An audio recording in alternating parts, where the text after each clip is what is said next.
Welcome to The Patty Show. My name is Patty Setiatti, and in this podcast, we'll explore the crossing point of the 3 Ps: passion, pleasure, and positivity, and how they can lead you to your own personal paradise. We'll chat with inspiring guests, share practical tips, and dive into stories that will empower you to live your best life.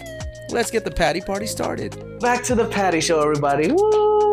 Studio audience, thank you. Oh my God, I love the Yes, wow. the energy. They're lively today. Yes, lively and cultural. Oh my God, diverse. Man, that's what it's all about on The Patty Show. We're on episode 51, y'all. From hobby to healing. 51. Oh, thank you. Ooh, you can do sound effects too. That wasn't me. That was someone. That was someone in the audience. Thank you. You get a raise after this one. You guys gotta stay quiet. He's got a lot to get through. Thank you. Welcome back, y'all, to The Patty Show. I'm, of course, your host, Patty Setiatti. And after celebrating 50 episodes of passion, pleasure, and positivity, we are back. Episode 51. Switching some things around, but the guests are still going to be amazing, inspirational, passionate, and unique. My guest today, I don't know if y'all are ready for this.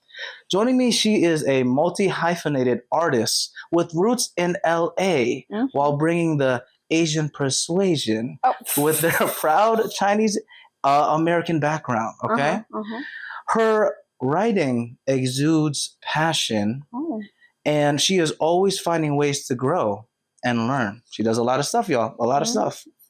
According to her website. Oh God. Okay. Oh, not the website. I know for this is legit, so I don't say it out of pocket now. She survived cancer, fracturing her toe. Shout out to BTS. And pissing off Michelle Yeoh. Okay. Yeah. That one I'm interested about.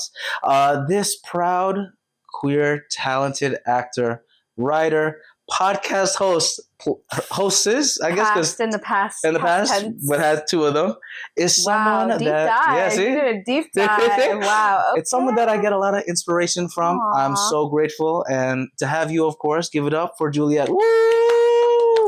Thank you for coming to The Patty Show. I appreciate you. Really excited. Yes, I know. I can tell. Studio Thank audience, you guys. Thank you. y'all getting a raise and everything, all the benefits and everything. Yes. Thanks for coming to The Patty Show, Juliette. Appreciate you coming far and all that stuff. I flew all the way from New York just to be on this show. Look at that. She's a real one. She's a real one for that. Where are my producers at? Nothing else going on. Yeah, of course. Where are my producers at? Thank you, producers. Yes. That's me. Blown out. But yeah, if you could give a little self-intro to everyone, background, hobbies, passions, and of course, how we know each other. Sure.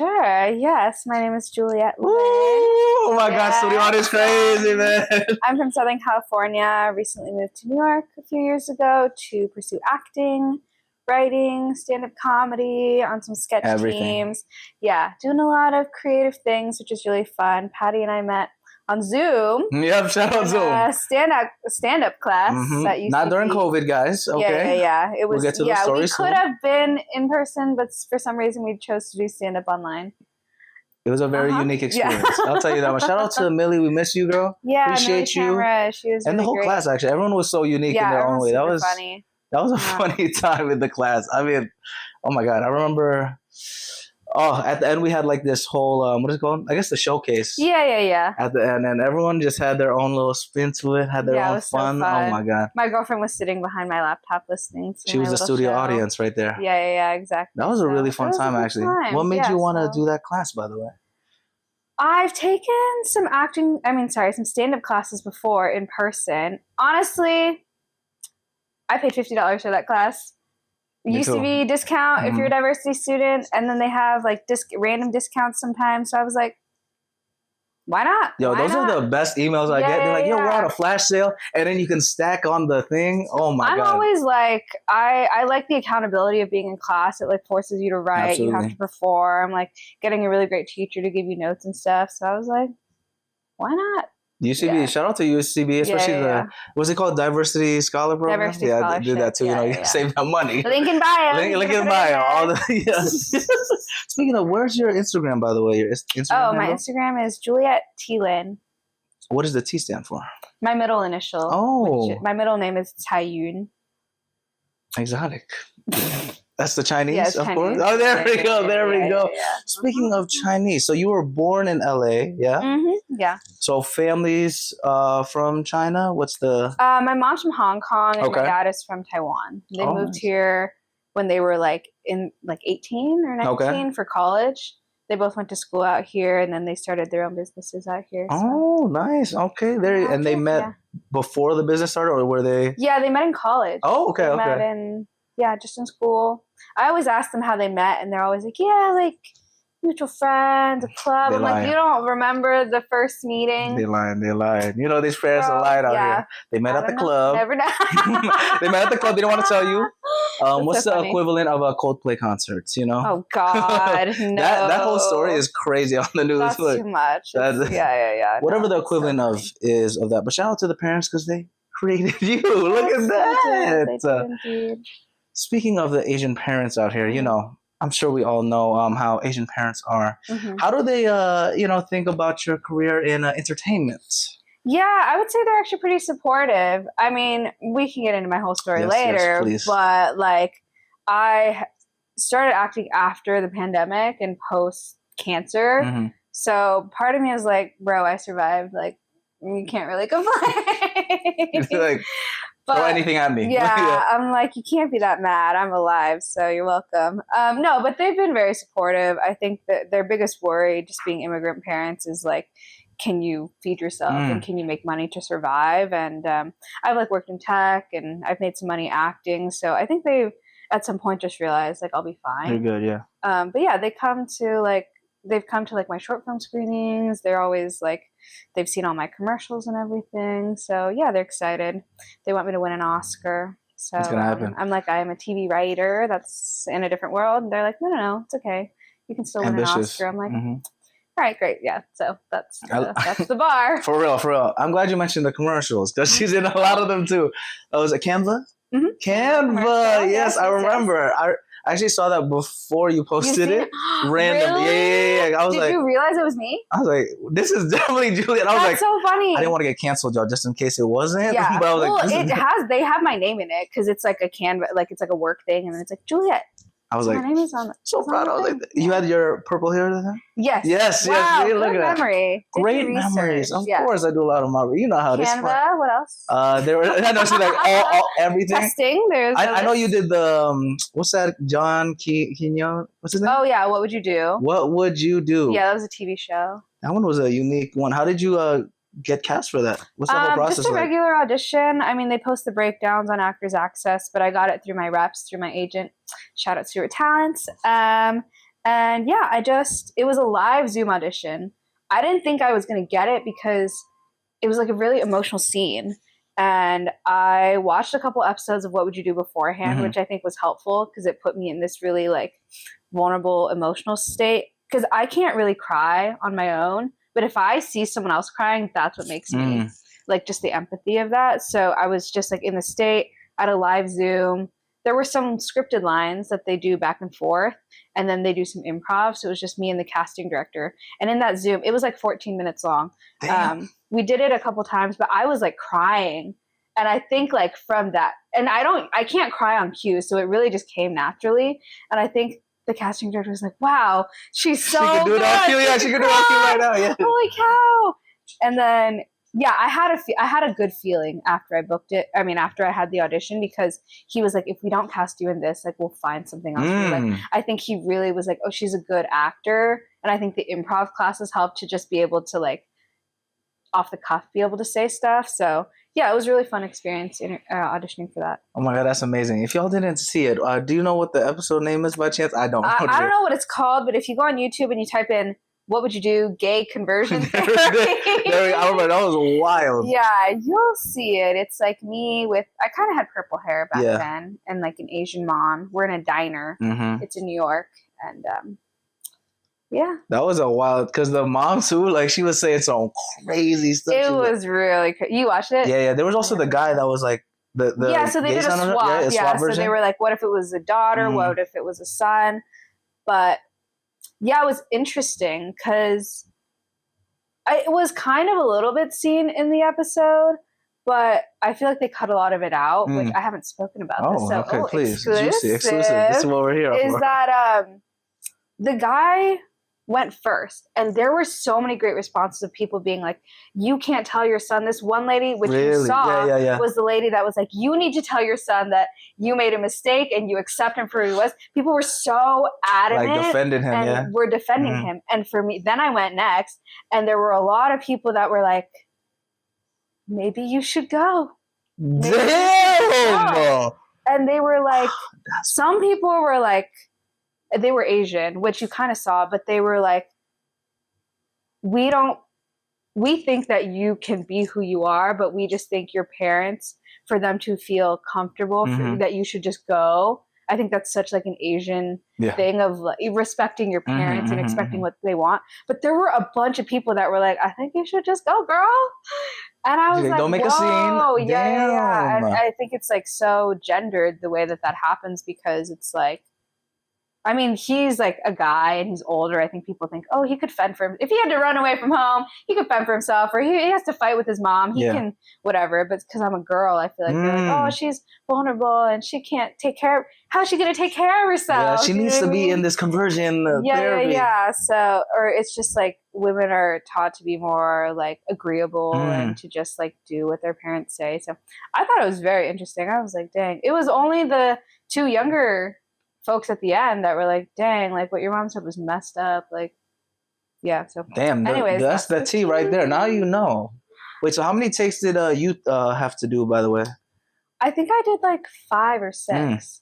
And they don't show everything that everyone said. Yeah. Obviously, sometimes it's just a little, and sometimes people don't say what they just have nothing really to contribute. So yeah, but I did it about 5 or 6 times. That's always scary now, because now when I think about it, I could be in that scenario. I'm like, I gotta say something, right? You know, that's what I mean. I can't imagine for you too. You might be so paranoid that you're like, where my boy John at? Like, yeah. Is he gonna prank me again? Up here. He's like, and some people kind of were like, oh shit, like I thought I was on this show or something like that. So some people that have seen it, but yeah, my friend, because they were filming at a diner like 5 minutes away from my friend's place, and then they were like, what if I just showed up?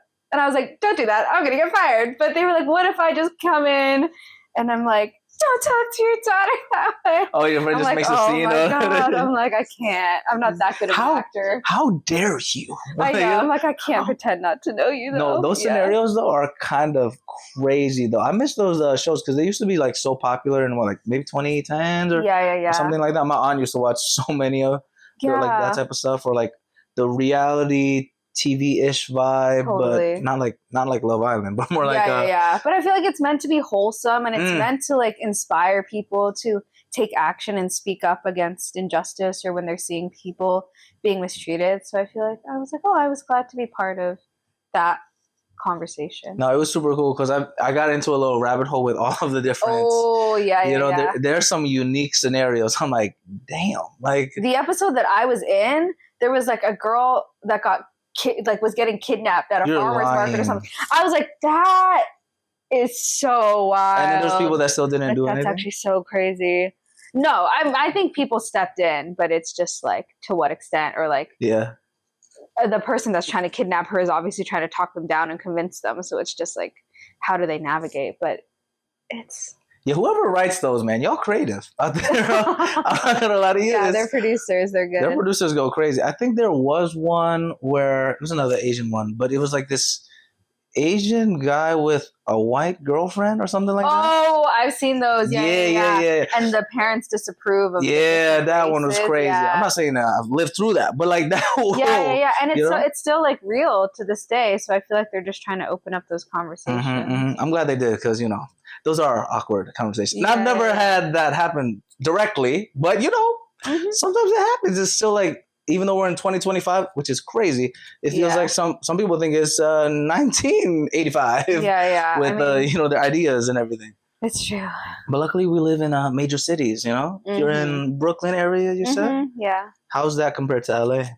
I love New York. I mean, I didn't move there because I was like, I've always wanted to live in New York. New York, the Big Apple. Yeah, I think it was just on a whim. Like my friend happened to have a sublease. It was like $900 a month. I was like, damn. Exactly, yeah. And it was like for 4 months. So I was like, if I go and I hate it, I'll just come back. And the first day I was there, I was like taking the train. And I was like, I think I'll stay. You said no traffic. Yeah. There's no traffic. I think as like a young creative, in terms of like in the early years of being creative, New York is such a great place because there's so much inspiration. Just like being on the train, there's people like doing performances on the subways, like on the platforms and stuff. There's just so much to see and take in. And inspiration kind of, right? Whereas in LA, I feel like you have to like intentionally like go seek out a comedy show or go to a museum. But it's not like you're walking on the streets and you could just happen across all this stuff. So I think that's nice. And I think people in New York are very more like, not to say people aren't hustling here, but I feel like people are more like gritty in New York, or they're just kind of like doing their own thing, like trying to just like build with people, even if it's not like for a career. It's just like as a creative outlet. Whereas like I feel like when you're in LA, everyone's trying to do it for the purpose of like getting to the next step or whatever. So it just feels a little bit more free in New York, I think. I think I've noticed that a little bit. I haven't lived long term in New York, but so many friends that are either doing like entertainment there or like, you know, finance bros, all the ones that are making the money. Sponsor the Patty Show, stop playing, bros. You know what I'm saying? But yeah, I think also like how do you say it? There we go. I wasn't in the English major, you know. But yeah, geographically, New York is just so much easier to maneuver around different like boroughs and everything. Yeah, totally. In LA, like we were talking earlier, like if you go to the west side, Playa Vista can be almost an hour and a half. Exactly, yeah. And like, you're not gonna... And then and that's just energy. Getting there, you know? And then now you have to get back. Maybe it's faster, 40 minutes, but then you lost like 2 hours of your day. Exactly. In New York, you could go around in probably like 2 or 3 hours and like hop around. Yeah, well, I think just on the train, because it's not as much energy as driving. Yeah. And I feel like after work, people are willing to like now that it's summer, like people go to Central Park after work and just hang out for a couple hours, and it's not as big of a trek to be like if we lived in LA and I'd be like, you want to go to the park after work? I'm like, miss me with that shit. Yeah, like, what? Like you got to plan out a day. You got to give me ahead of time. Like, you know what I mean? You got to know the parking situation. That's another thing too. The parking situation, and then the time of day because of the traffic. But then no one's gonna go at like in the middle of the day because we go to work. Exactly, yeah. So it's a lot of logistical stuff. I love New York. You know, shout out to New York. Yeah. They brought you a lot of stuff. Is that where you met your girlfriend, by the way? Oh, shout out to New York again. Yes, we met on Hinge. Oh, shout out Hinge. Sponsor the Patty Show. Yeah. What was your? Did you like her profile or? I forget. I think this is what she thought was crazy. Is that I just liked a picture or something and I didn't say anything. Wow, must be nice. And she was like, oh, why didn't she say something? But in my head, I'm like, I'm looking for a relationship. And a relationship takes two people. So I'm like, that's deep right there.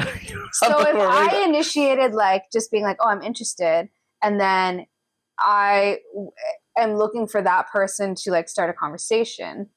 But then it's like, if someone liked me, then I'll start a conversation with them. I just feel like it's like a give and take. But I guess to her, she was like, that's crazy that you didn't just like immediately go in. But I just wanted to feel like, you know. Anyways, so yeah, it worked out. So you told me you liked just a picture of hers and didn't write any prompt or anything? I think so, because I feel like I remember that's what she told me. And then she had to start the conversation. Interesting. Well, I need to try that then, maybe. Cause shout out to the dating worlds. Yeah. You know, in what's LA. Your situation? You know, what's your strategy on the apps? Well, on Hinge, I always try to put something a little clever on the little prompt. You know, so there's some engagement because I have a lot of my girlfriends that I see their profile. They just have like unlimited likes of like guys. Oh yeah. So standing out is crazy. Trying to find a way to stand out, I guess, is hard, but I've never tried that one. Just liking it. But do you always message people if you... What do you mean? So, like, if you see people, then you'll send a message? You always send a message? Oh, like if they like me? Or no, if you just like them. Oh, yeah. Yeah, see? You could just like someone. But I feel like it's different, though. You know, like, if I just put just the like, it gets, you know what I'm saying, lost in the sauce. You know what I'm saying? I see. I feel like I need to find that sweet spot of a good little, you know, caption without it being too long, too. Got it. It's a science show. It has to be an engaging piece of conversation. Yes, there we go. Do you have advice? I feel like she asked me, like, what podcast I listen to or something, because it's something that I talked about. So I feel like it's like, so many of these things we do, like shows we watch, podcasts especially, or like books, it's like they're so niche. You're not like talking to your friends every day about it. So like you're like, oh, I could talk to someone about this thing. It's helpful. But yeah, I don't like the wittiness. I would say, or just fun, like just trying to capture attention. I feel like I was very specific for what I was looking for and the exact type of person that I was. And I feel like that was helpful because I feel like in the past I was just trying to be like playful and fun. And like, oh yeah, but I'm not looking to just like have a good time. You know what I mean? So it's like I think you want a consistent good time. Yeah, but I think I was intentional about someone who was like creative, was like community oriented, has like a growth mindset, likes to read, likes to bike. So like I was very specific on all those things. And I feel like I got exactly that. Wow, so, shout out to that. Great job. Great. I'm going to have to talk to more about that. My new dating coach over here. Okay, yes. Okay, yes. Dating coach and writer, right? Oh. Yes, also a writer. Do a lot of writing out here. When was your first like published work? Oh God, published. I don't know about that. I mean, I've written some articles here and there. Actually, when I was at USC. Shout out USC, Trojans, right?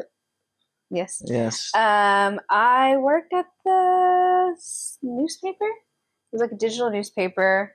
I wrote a few articles. I don't think those exist anymore, so you probably didn't find those. But yeah, so it was college, I think. But did you always have that like writer passion and love and all that stuff, or did it kind of grow from the USC? I think I've always been like exploring different ways to express myself. I don't think I always thought of myself as a writer. I was just like, oh, this is an avenue to explore. But yeah, when I was like in high school, I made like some short films and stuff like that. When I was younger, in school, you have to write like little stories for class, and I always enjoyed those. You're very creative. Yeah, I think so. I think I grew up very creative. My mom would always, I feel like, buy us little art sets from Michael's. Oh, okay. So we did like just like so many things. It's like we would like make soap, or we would like make soap. How do you make soap? Don't ask me. I don't know. You combine whatever something in a into fragrance. A bar. Yeah, there'd be like little mosaic things. There'd be like glass window stickers or stuff. So I feel like we just did a lot of creative things, and I don't think it was until more recently where I'm like, oh, okay, like I'm channeling that into a career of like acting and writing and that kind of stuff. So it took a while. All the arts and crafts. Origami though? I did. Yeah, I had a big origami phase. I used to do modular origami. What's modular? You fold all the tiny pieces and then you like are stacking them to make something. So it's like you're building. It's like Legos, but with paper origami. And it's well, that's unique. I did see a little origami frog maybe from a certain YouTube channel. What's the YouTube channel again? It's Juliette Lin. No. That video is not on private. It was a turtle. Yes, a turtle. How did you find that? I don't know. Sir? That's why I got my sources. Crazy. Shout out working in tech. No, I just found it. I don't know how. I gotta find those links and. I know. For now, you got it all. You can find. That's hilarious. I'll show you exactly what it is, but they were turtles. Turtles. Okay, I thought it was a frog. Stop motion animation. There we go. I thought it was a frog for a second. Yeah, that was one of my first videos I posted. Wow, on YouTube creative. Wow. You were in that YouTube era. I was. Yeah, I thought I wanted to be a YouTuber for the longest time, but I don't think I had the personality for it or the drive. You have to make so many videos, and I just didn't want to do that. Well, you had some great videos out there, like your European adventures. Oh my God, how did you find these videos? I know somebody. We gotta fast forward. We gotta move on. Oh man, European adventures. I made a lot of travel vlogs when I studied abroad. Nice. And where did you go exactly? I studied in a little town called Poitiers, France. Oh, it was like 3 hours south of That's all I know. Paris. Yeah. I wanted to choose a small town so I could just like actually feel the vibe of the little French town and learn a bit of French, which I don't speak anymore. It's hard. But I did learn a little bit while I was there. Oh my God, that's so unique. I love it. Was that the first time you ever like traveled outside the States or? When I was younger, I visited Hong Kong and Taiwan before. Yeah. We did travel a little bit when I was younger. I'd been to like Canada. No, I haven't even been to Canada. Thailand? Yeah. Oh, I love Thailand. Yeah. Fun. So, yeah, I had done a little traveling, I guess, mostly in Asia. And that was my first time in Europe, though. Yeah, when I studied abroad. So it was a different experience. And that was in high school? College. Okay. Yeah, but I think that's what opened me up to like, oh, the American way is maybe not the only way, you know, and it might not be the best way. Like in France, where we lived, when we had lunch, all the shops were closed. The banks were closed. Everyone was like, it's lunchtime. You say, y'all better. We are not working. Do not disturb us. Do not disturb. For 2 hours. And like, they are not coming around with a check. They're just letting you sit there for like as long as you want. Like, they're not pressed for time. And I was like, oh, interesting. A lot of grocery stores were closed on Sundays. You would have to like do it ahead of time because Sunday is, you know, the day for rest and to be with family and not to like do errands. I know. Which I think is so like nice. We don't have that in America. It's like you're constantly hustle and bustle. Yeah. You got to do everything, and it's like, yes, I think that was a good experience. Kind of opened your mind a little bit with different things. Did that also inspire you to quit your full-time job? Oh, an interesting transition. Yes. I'm curious about this whole story. Not entirely. I mean, so yeah, I went to school for business and film. When I graduated, I was working at a startup. I was there for about 2 years. And I think in the back of my head, I always thought like I wanted to be creative. I wanted to be more creative, but I didn't know what I wanted to do. When I was looking at like what would my next job be, I was like, I have no idea. And then I was like, I could try to get a new job now, but then I might still be miserable. And I was like, I think I need to just carve out time to try stuff. And I was doing YouTube. I was like making bullet journal videos and stuff like that. And yeah, so I was like, I guess I'll keep trying to do YouTube. I started two podcasts. One was called The Remarkable Leap. It was about taking a leap of faith and trying something new. So I was like, I can't really make that podcast unless I quit. You know what I mean? Because that's very. What was my leap of faith? Gotta practice what you preach. You know. Yeah. So the whole idea was like, I'm interviewing people that have taken leaps of faith, oftentimes in creativity and stuff like that. I interviewed like the CEO of Jubilee Media because he used to work at a consulting firm, and he started the nonprofit of Jubilee, and now it's this whole huge thing. Massive. So yeah, it was really great talking to him. I talked to someone who was again also like business side, and then she was trying to become a singer-songwriter. Then she eventually became like a YouTuber. She built like a whole business. So it was just nice to hear about what different people did, because I think it's hard when you only know people that have done a certain path and you're like, oh, if I derail off that path, I'm not going to be successful. But then you meet all these people that have done it so many different ways and they're fine. Like they haven't fallen off the face of the earth, you know? And sometimes you just need those stories to make you feel more like, okay, yeah, I can also do this. You know what I mean? So yeah, that was really nice. I love it. That was I've watched a couple episodes. Very inspiring to see. Wow, you really did your research. Of course, Patty Show Podcast. That's what we do. Speaking of, you guys can follow us on Instagram at Patty Show Podcast, TikTok, Tinder. I mean, not Tinder. We'll talk about that eventually. The website, so pattysetiati.com/podcast or pattyshow.podbean.com. Speaking of podcasts, you had another one as well. Oh gosh. Yes. Tell me more about it. Well, all right. I kind of dropped off on it because I got sick and then I didn't want to work on it anymore. But do I have to talk about it? Yeah, come on. There's a couple episodes. It's still on Spotify.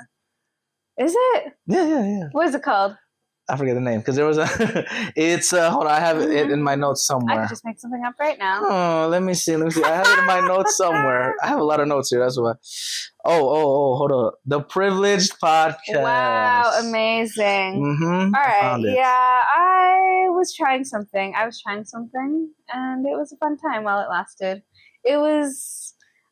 So the Remarkable Leap was like just a pure interview podcast, and with the Privilege Podcast, I wanted to like interview people about their experience with like privilege. The whole point was to like, I feel like it's really hard to like have those conversations because it hasn't been modeled, and I wanted to like talk about it in a way that made people feel like it's more accessible to talk about, or for people to examine like privilege in their own lives. And then I wanted to mix it with like historical context and like more research based and more like studies and stuff. So yeah, it was just a different experiment. I only made like a couple episodes, and then it was a lot of work, and then I got sick in the pandemic. So yeah, I didn't unfortunately continue with that, but yeah, thanks for listening. Of course.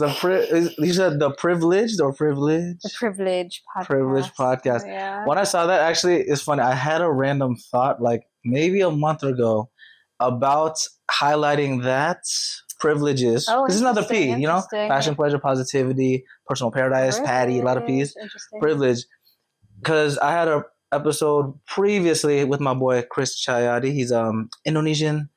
Used to be filmmaker stuff, works in Netflix now in the tech Very side cool, and yeah. everything. But he's in a wheelchair, for example. We talked a lot about like how grateful he is for like everything that he has, and it was crazy to me because when I was trying to set up the interview and the episode with him, he's like, "Yo, Patty, I'm excited for the episode, but is there a way for me to easily access your space?" And I never even thought about that. Oh, like 40 episodes, and I'm like, oh shoot, you're right. I'm like, where's the elevator? There's a this and then that. The ramps. I'm like, damn. And then luckily I just like walked through it. And I was like, we should be good, bro. You know what I'm saying? We should be good.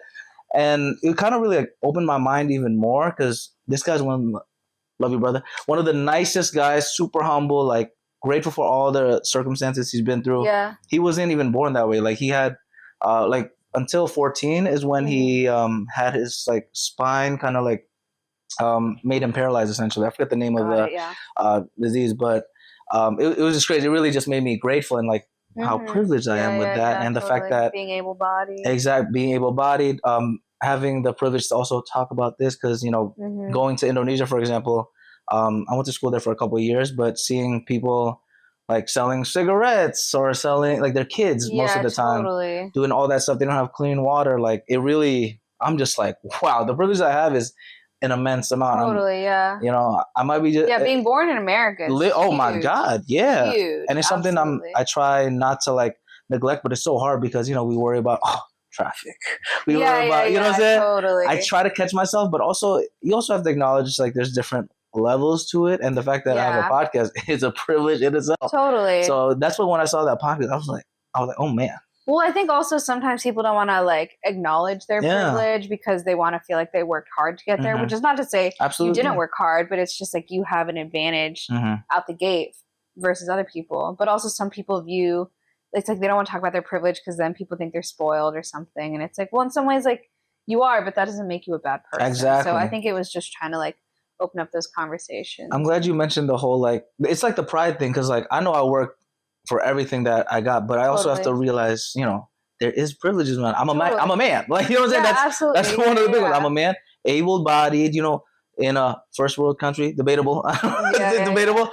I can make fun of it all we want, but it's better than a lot of countries. Objectively, like the fact that this water is sponsored by Koreatown. Exactly. Yeah, we have clean water. Clean water. You know what I'm saying? I have a washer, dryer. Like, obviously, I've been through some ups and downs in my life, but it's just acknowledging that I think also keeps me grounded in this space that's entertainment where, once we make it big, we're going to be there. We're all trying to make it and like we're all just pursuing a goal, but it's like, just be grateful. Good vibes. And this is my flower section of the Patty Show. The flower section? Yeah, flower section where I give my flowers to my guests. Juliette, appreciate you greatly for coming to the Patty Show, of course, and for being so real, like this one, right? We haven't seen each other in a year and a half. I know. And we haven't met in person either. Yeah, true. This is our first meeting in person. And like the energy you brought today and just the vibes in general, I appreciate you every time we just randomly DM each other on like Instagram. Yeah. It's like just hyping each other up. I see you doing this. I love the energy. I appreciate it. Great. Sending all the good stuff. So that class was a fun time. It was like 8 weeks maybe? Yeah, it was a short. I feel like it was a short class. It was short, but fun time. It was so fun. Yeah, that was a good time. I learned a lot in that class. Definitely have to get back into the stand-up stuff because it's hard. It is hard. I don't know how you keep doing it. I did see one of your stand-ups before the class about your cancer, of course. That one killed me. I'm not gonna lie. That intro almost killed me. Oh, she was. I knew she was gonna say. You guys have to watch. That's on YouTube, right? On YouTube. Yeah. That one, oh my God, your quips and how like you got everyone's attention. Oh, thank you. Oh my goodness. So nice. It's like cancer was one of the best things, and then they're like, "Damn!" But like, okay, just gotta go there sometime. That was oh my God, y'all gotta watch it, like a 5-minute set too. It's pretty short. Yeah. You killed it over there. That was a unique one right there. And talking about the COVID time. Speaking of, let's talk about that chapter in your life there. So that was after you quit your full-time job, right? Yeah, so it was after I quit my full-time job like December 2019. And then I started the podcast like right away, January 2020. pandemic happened in March, and then I was like doing YouTube, I was doing the podcast, self-help books, trying to figure out my life, you know. And then August is when I was diagnosed with cancer, and then I was doing chemo treatments and got a surgery up until December. And then in 2021, January, I was in remission. So short little stint. Bless. Yeah, on the little stand-up, you called it the Big C. Oh, yes. Very clever wording and timing. I like that. See, I'm just analyzing all the jokes now. Oh, thank you. See, look at that. She's learned. She's learning more and more and growing. That must have been a crazy experience, the whole, like, you know, dealing with all of that. And then, like, obviously with COVID, and then not having, like, certainty, especially since you kind of are it was, like, pre-vaccine, which was crazy. But I always say it was the best time to have cancer, because losing my hair, it's like nobody was meeting up in person. Like, nobody knew. Only the people that I told that I was close friends with knew, and it's not like anyone suspected anything. Occasionally, I'd be like, "I'm having a rough day. Please send me your favorite memory of something," just to, like, keep my spirits up. But it's like people didn't know what was going on, you know. So yeah, I was able to kind of do it in private, and I mean, it was nice. I was at UCLA. Shout out UCLA. Had, like, a private room. They had to put us in private rooms because of COVID, so it kind of was like a bit nicer. Wow. And I had stage 4 cancer, so I was a bit of a priority, I would say. Well, so you survived, girl. They took care of me. Yeah. That's amazing. It worked out. I did read that a lot of your thanks was from your people around you, your family, and everything like that. So shout out to them. Yeah, my parents took me back in. They drove me to all my appointments. My mom was like, I was taking like 16 pills at once, and my mom was like tracking, like, in the morning I have to take these, in the afternoon this. So it was like a lot of work. 16 pills. Yeah, it was a lot. Damn, that's insane. I don't even know 16 pills.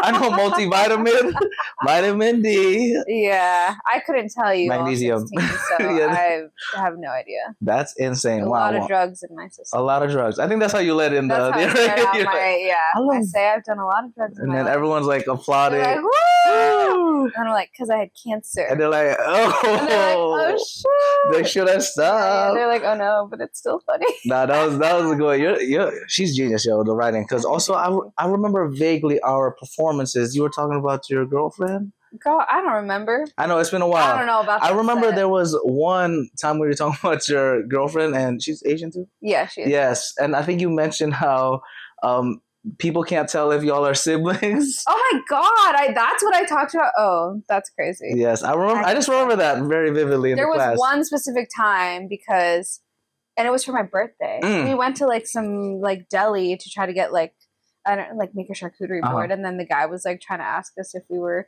related, and then he felt so bad. And then the other guy at the counter was like, "Oh yeah, we're all family here." And we're like, "All right." You were trying to play it off. He tried so hard to play it off. We're like, "Bro, trying to play it off." Cool. But I mean, I think at the end of the day, they didn't mean anything by it. So oh my god, yeah. I just remember that specifically from the class. I wish we had recordings of the class. I'm gonna find it somewhere. Maybe hook us up. I don't know. Maybe it's somewhere. I think I have the. It's probably buried somewhere. She keeps it all. I know. She's just like, I need to watch all my students over there. But no, it was a fun. She's gonna blackmail probably. Absolutely. I forgot what I said. I think I said some crazy stuff too. You talked about your Squid Games, the experience. There we go, Squid Game. Oh yeah, let's get into the experience. Blah blah blah. Shout out Squid Game. They just had their season finale. I haven't watched it. Oh, I was gonna say something crazy, but watch it. I recommend it. It's a crazy time. But thank you. It's too stressful for me. Oh, okay. That's right. Yeah, I can't. You haven't watched the first season at all? I watched a couple episodes of the first season only because I think it came out during the pandemic, and I was home with my parents. So, but I was like, nah, this isn't it for me. I was like, I'm dying. I don't need to see people be tortured. Sorry.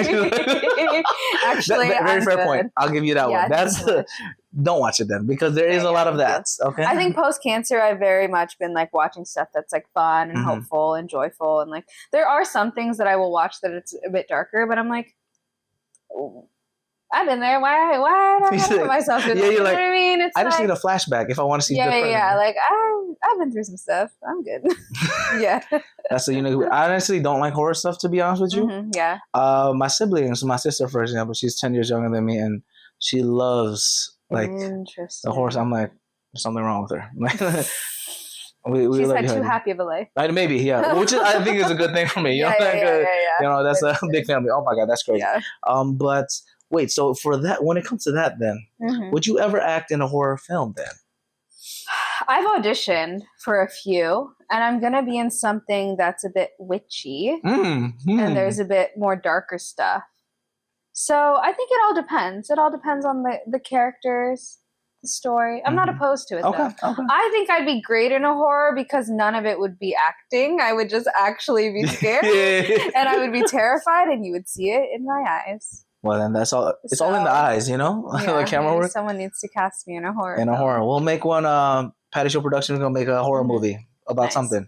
I did a short film on with my friend from college doing like a horror thing. Like I forget what the name of it was, but our villain was like the Michael Myers character, whatever. And honestly, it was fun because you know how the ending is gonna be, obviously. You know, of course. So you have to like act scared or whatever. But I remember we recorded in like a basement.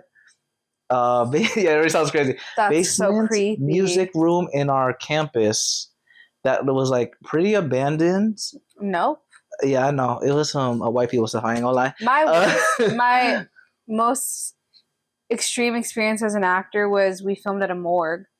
Oh, I'm not doing that one. I laid on a table where they had just done an autopsy that morning. You're lying. Yeah, honestly, in retrospect, I was like, should I have done that? Probably not. It was a student film. Girl, she got some spirits in you. I know. Ooh. I'm like, I think I'm probably diseased now. Oh, great. Oh, great. Spiritual. Oh, goodness. Yeah, so. Was this in LA or? In New York. Oh, New York. Okay. Yeah. That might have been even worse, actually. The morgue was in New York. That sounds crazy. It was I think we went to like Jersey or something. So it was, great. You know. Unique characters over there. Yeah. Man, shout out to Jersey. More space for all the bodies. No, for real. Yeah. Oh my God. Now it's all the death and everything. You know what I'm saying? Yeah. But speaking of that, life. Your life is very unique. Okay. I want to know more about like the training that you had when it comes to like acting and all that stuff. I saw a list of a lot of classes you've taken. UCB, of course. Upright Citizen Brigade. You looked at my resume. And what's the other one?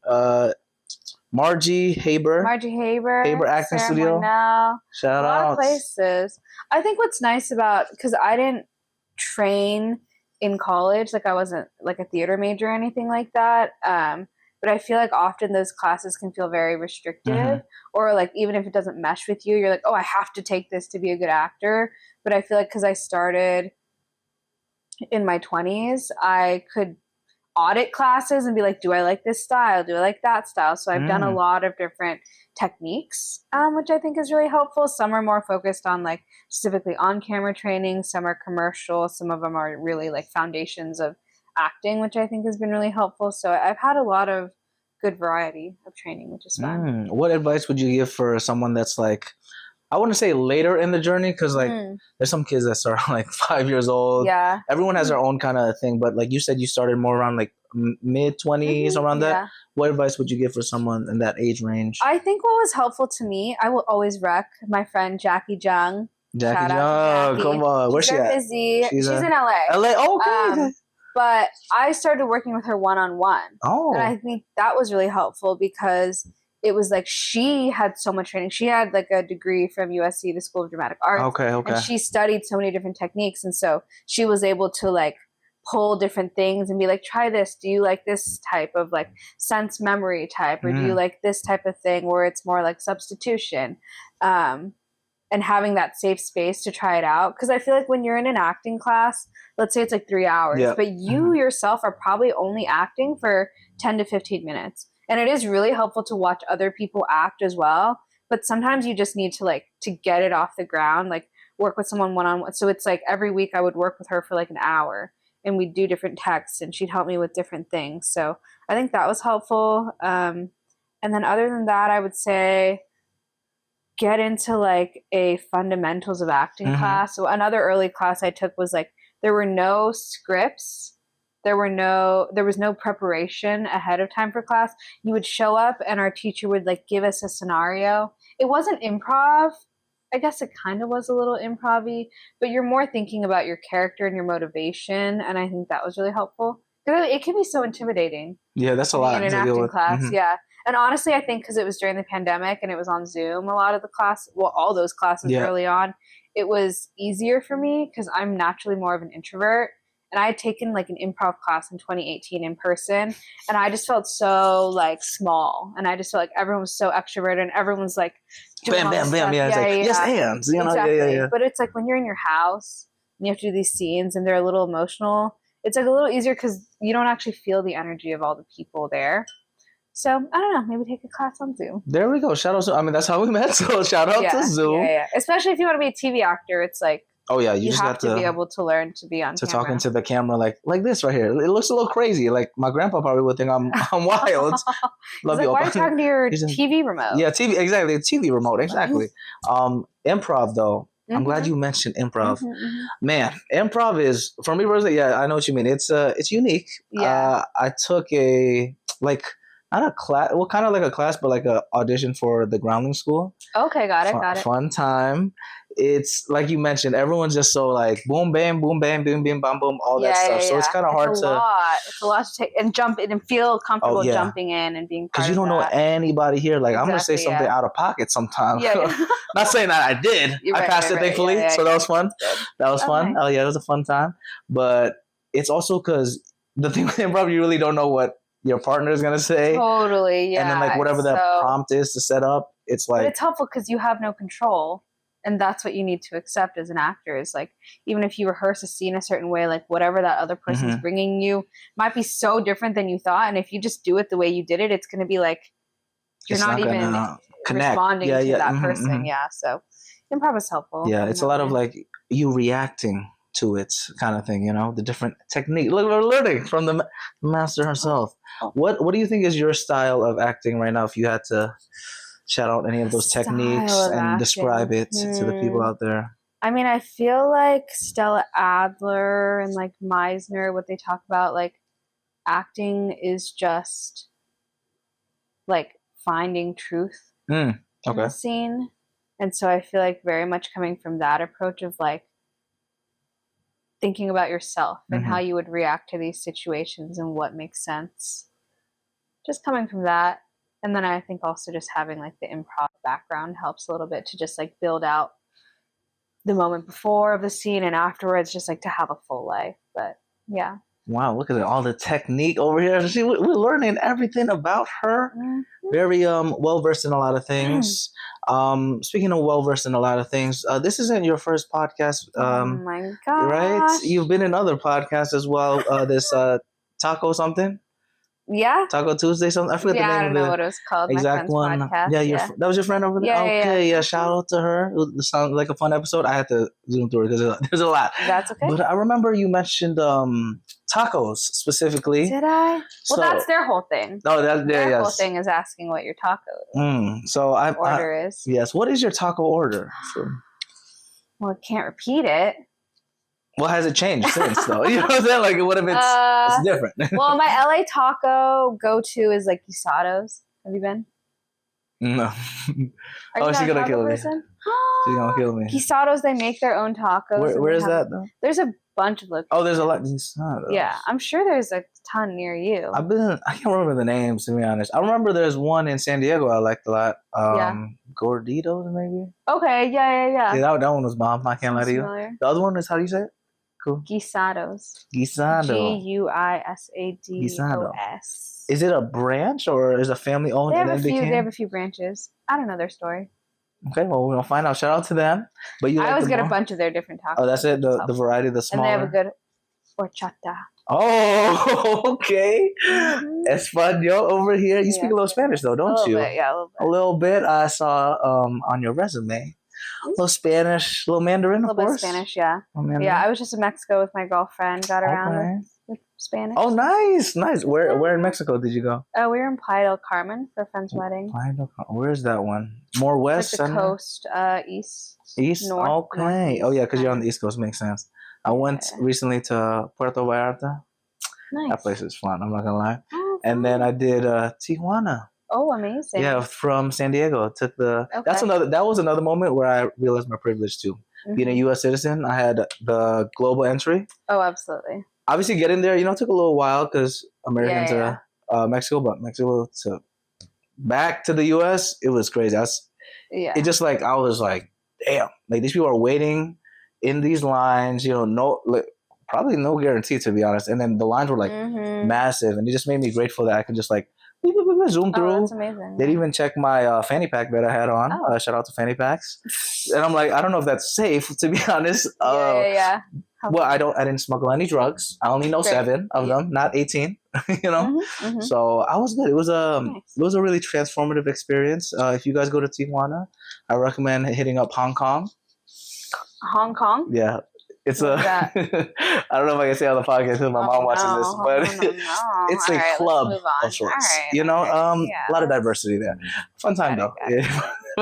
We're back again, everybody. You know, I had to take a little intermission time. Yes. Had to pat water on my head. Of all that stuff we have, we have the whole production crew over here. Thank you. Yes.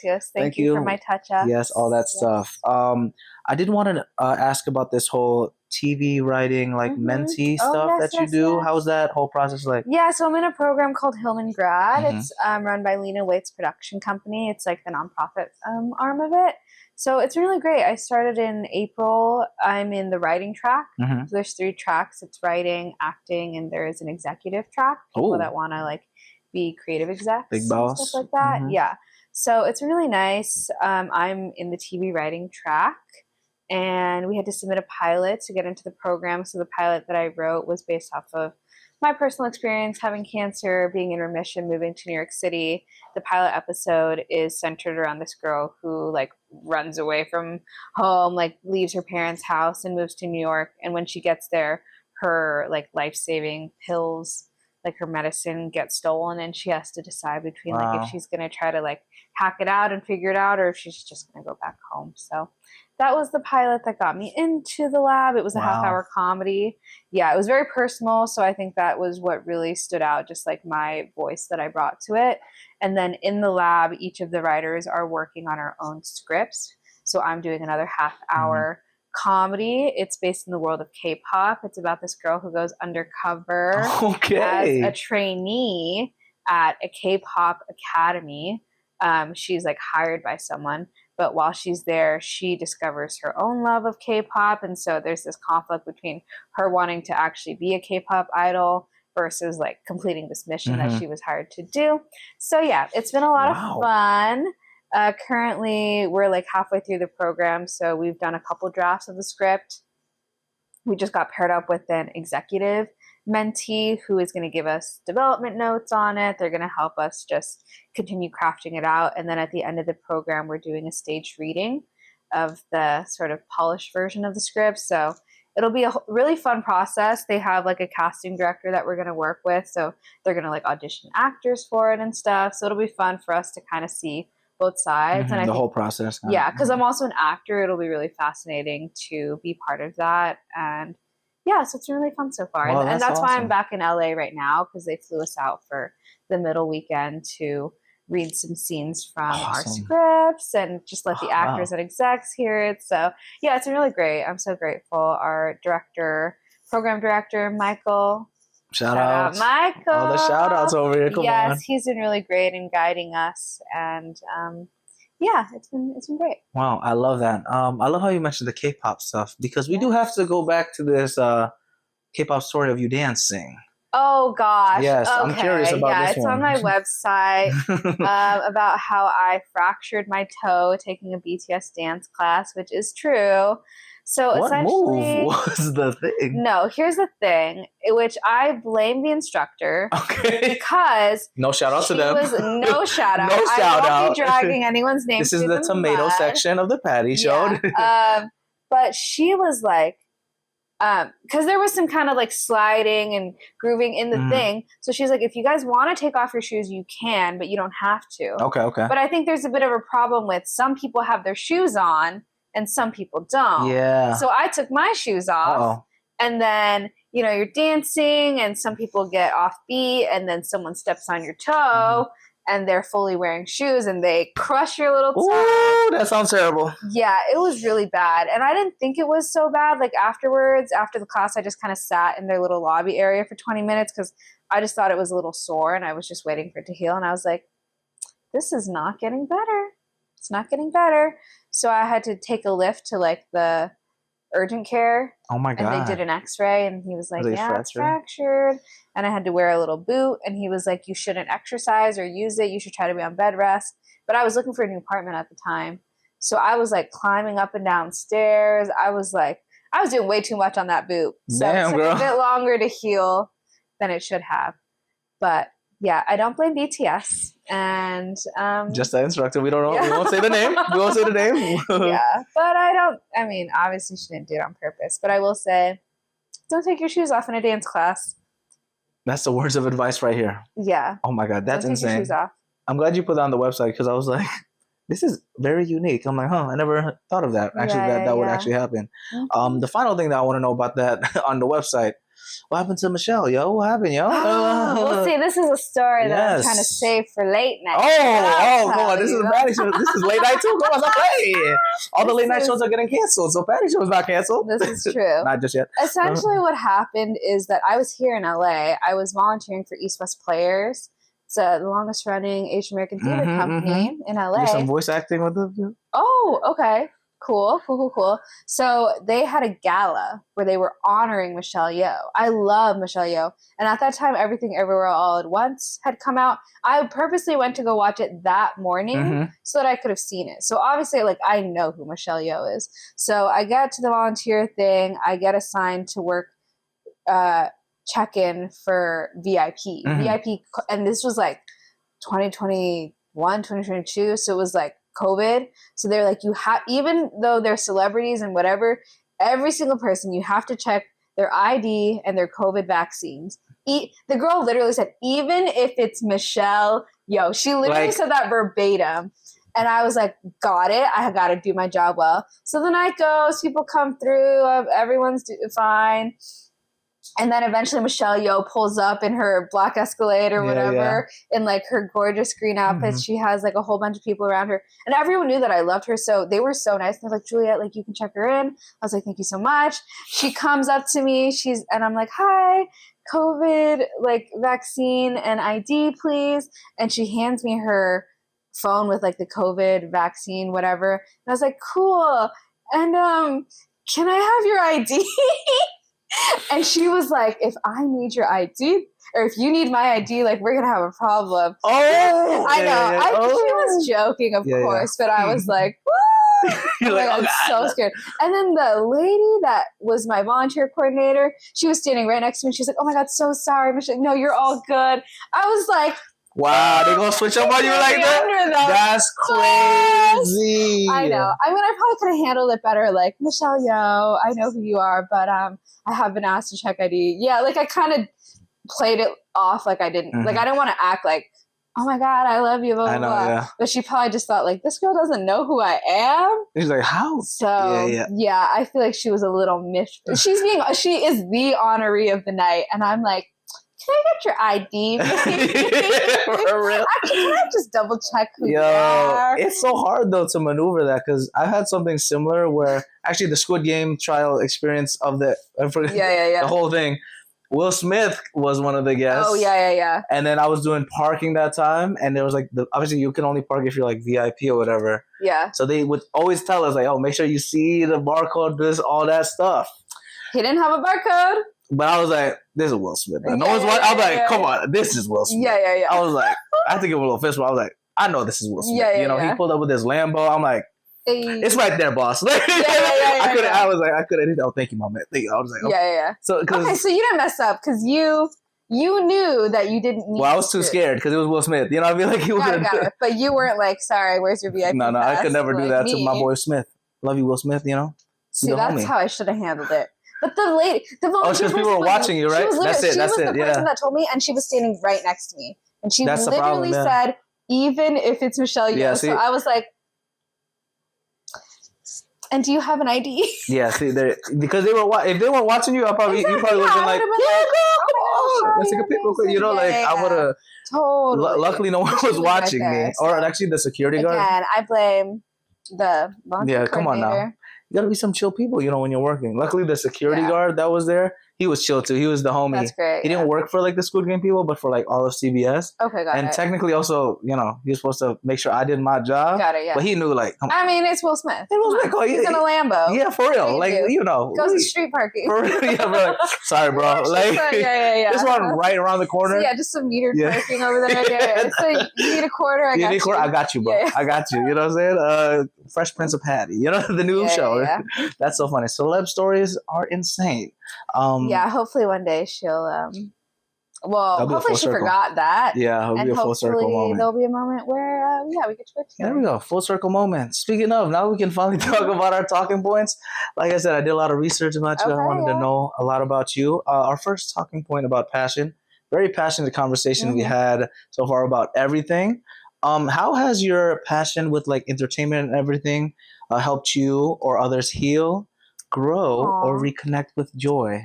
That's so nice.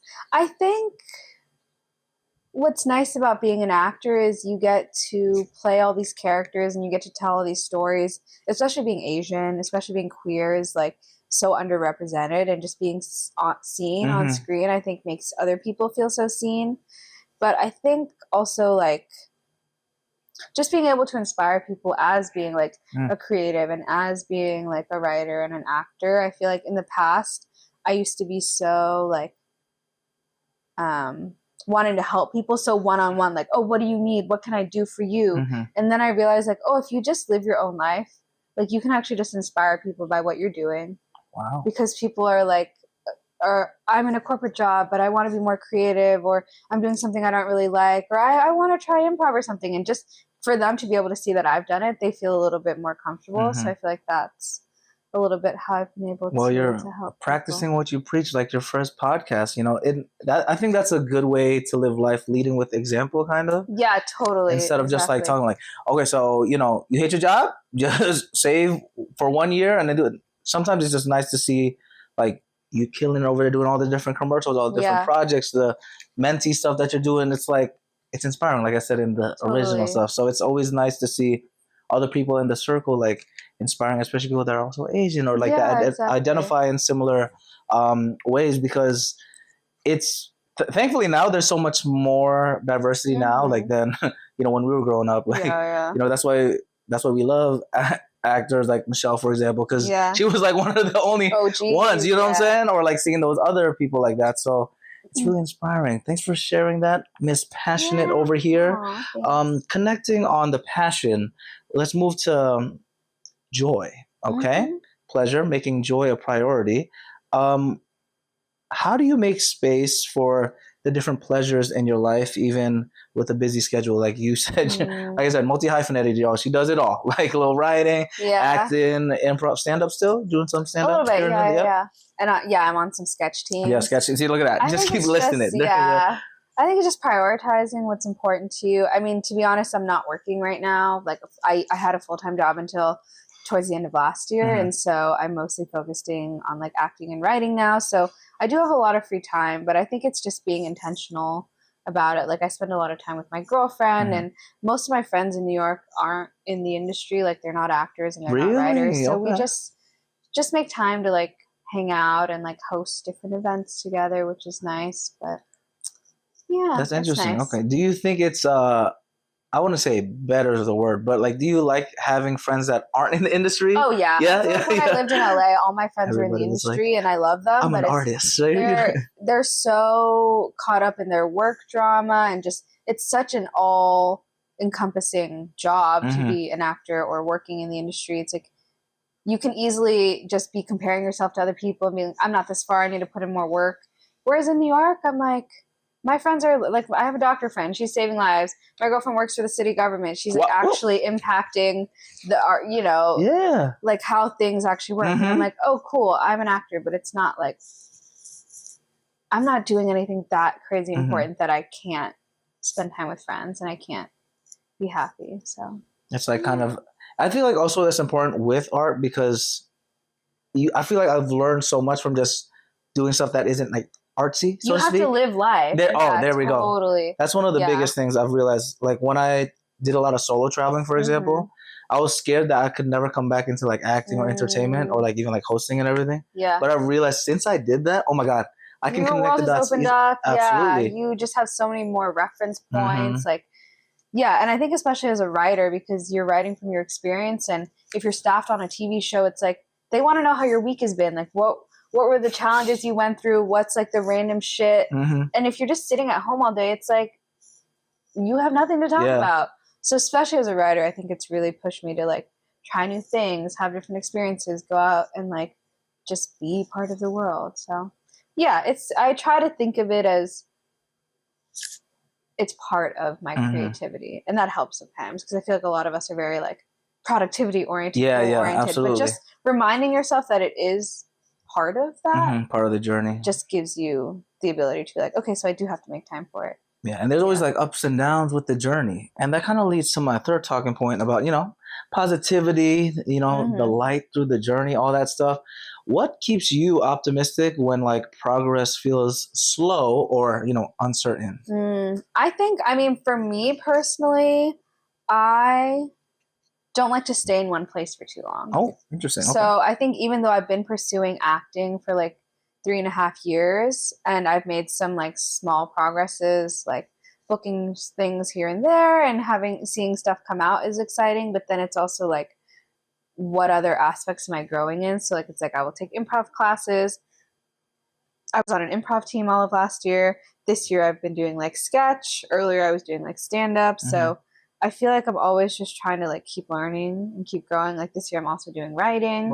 And then I feel like just trying to go kind of just like circulating all of those, because you don't really have control over your career in terms of like when you get booked for something, when someone even writes a role that's right for you, like you don't have control over that. So the more that you can just be like, okay, I'm going to dabble in writing a little bit, I'm going to do stand up where you don't need to like wait for other people, I think is helpful. But obviously like getting into fellowships, booking stuff, like those are all small wins that help you keep going. I love that. That's a really, really good advice, especially since now there's so much knowledge out there that we can have. You can learn a lot from online stuff, and just tapping into the different like fields, like you said, so you're never really fully stagnant. Yeah, exactly. Because if you're just waiting around, it's so hard. Yeah. Like, and it's like, sure, you can always be a better actor, but at a certain point, it's not necessarily because you weren't a good enough actor. It's and I think timing, opportunity. So hard on yourself. So it's just like, just finding ways to grow. And like if acting stuff, all right, maybe I'll write a little short film or a little, and then do this and that podcast again, maybe. Yeah. No, I don't know about that. Okay, well, I was trying again. Well, maybe if I have an idea. Okay, well, that would be an interesting time. Speaking of podcasts, this podcast is about personal paradise and pleasure, passion, positivity, all that good stuff. My final question, okay? What does personal paradise look like for you right now? Ooh, what does that mean? Like if whatever you want. That is open-ended. I feel like just sitting in the park with the little breeze, hanging out with all my friends, eating some fruits, and BTS is also there. Just hanging out. Yep. There we go. No dancing, and then Michelle's in the corner. No dancing. Michelle's in the corner, maybe. Michelle is approving of our existence. There we go. Yes. You're living your best life with watermelon? Yeah. Is that the best fruit? What's your favorite? I love a watermelon. I love mango. Shout out. Ooh, come on, girl. Mango, tropical. Mango, watermelon, and strawberry? Oh, I love a strawberry. Strawberry. Yeah. All of it diverse. That's a great personal paradise.